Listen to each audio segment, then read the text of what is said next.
Assalamualaikum warahmatullahi wabarakatuh. Perkenalkan, nama saya Mira Kurniawan, NIM 20663 dari Prodi Pendidikan Bahasa Indonesia kelas 2020A. Di sini saya akan menjelaskan analisis dari sebuah novel yang berjudul Naila dengan menggunakan kajian teori feminisme. Apa sih teori feminisme itu? Teori feminisme merupakan salah satu cabang pendekatan karya sastra yang didasari dari pendekatan sosiologi sastra. Feminisme berasal dari kata femme atau woman yang berarti perempuan yang berjuang untuk memperjuangkan hak-hak kaum perempuan sebagai kelas sosial. Tujuan feminisme ialah keseimbangan interrelasi gender yang berarti gerakan yang dilakukan oleh kaum perempuan untuk menolak segala sesuatu yang direndahkan oleh kebudayaan yang dominan, baik dalam lataran politik, ekonomi, maupun dari kehidupan sosial lainnya. Teori feminisme juga dapat diartikan sebagai penuntunan persamaan hak dan kewajiban antara kaum perempuan dan kaum laki-laki. Dalam ilmu sastra, feminisme ini berhubungan dengan konsep kritik sastra feminis, yaitu studi sastra yang mengarahkan fokus analisis kepada perempuan. Kritik sastra feminis bukan berarti pengkritik perempuan atau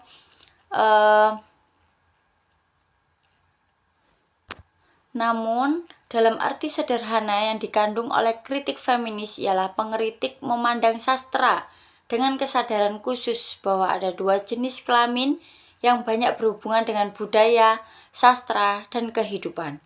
Perbedaan jenis kelamin pada penyair, pembaca, unsur karya, dan faktor luar itulah yang mempengaruhi situasi dalam sistem komunikasi sastra. Feminis radikal dirintis oleh Charlotte Penkis Gilman, Emma Goldman, dan Margaret Sanger, termasuk feminisme periode pertama setelah feminisme liberal. Feminisme radikal menyatakan bahwa penindasan terhadap perempuan berasal dari penempatan perempuan pada kelas inferior dibandingkan dengan kelas laki-laki. Budaya patriarki menyebabkan kaum perempuan terpinggirkan. Feminisme radikal adalah suatu gerakan di mana perempuan menganggap dirinya tertindas karena dikuasai oleh laki-laki. Pandangan ini bertumpu pada pandangan bahwa penindasan terhadap perempuan terjadi akibat sistem patriarki. Sistem tersebut berpandangan mengenai sebuah negara yang didominasi oleh kepentingan dan pengaruh kaum pria.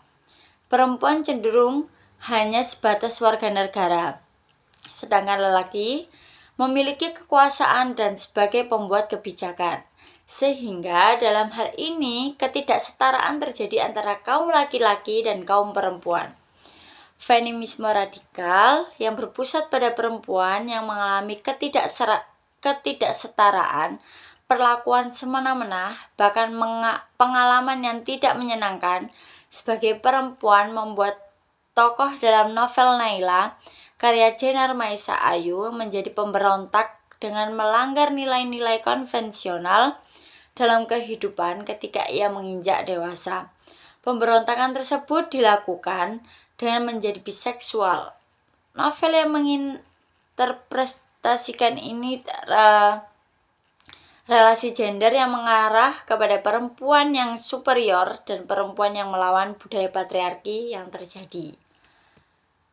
Feminisme merupakan salah satu pendekatan novel yang mengkaji mengenai tokoh wanita dalam sastra menurut perspektif ketimpangan kelas di masyarakat yang menempatkan perempuan sebagai kelas tertindas.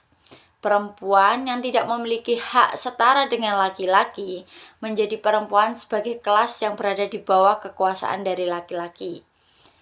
Pada pendekatan feminis radikal,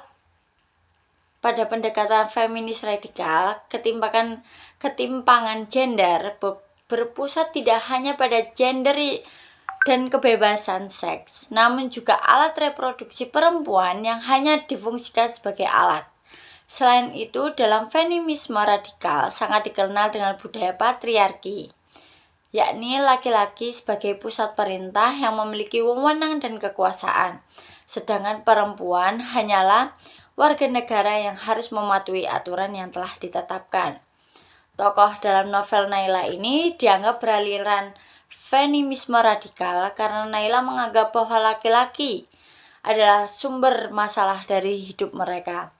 Hal itulah yang membuat tokoh dari novel tersebut menentang penindasan secara keras dan radikal. Novel tersebut mempertanyakan norma-norma patriarki, bahkan menunjukkan pemberontakan dengan melanggar nilai konvensional. Naila sebagai tokoh utama novel mendapatkan hal-hal yang tidak bisa ia hindari di masa mudanya. Hal tersebut menjadikan ia menjadi perempuan yang biseksual.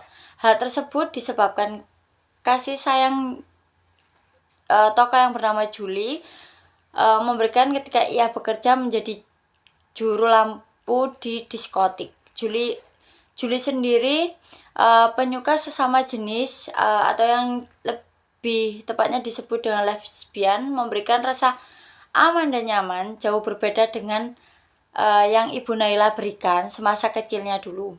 Sehingga ia menganggap kasih sayang Julie adalah kasih sayang seorang ibu sekaligus ayah bagi Naila.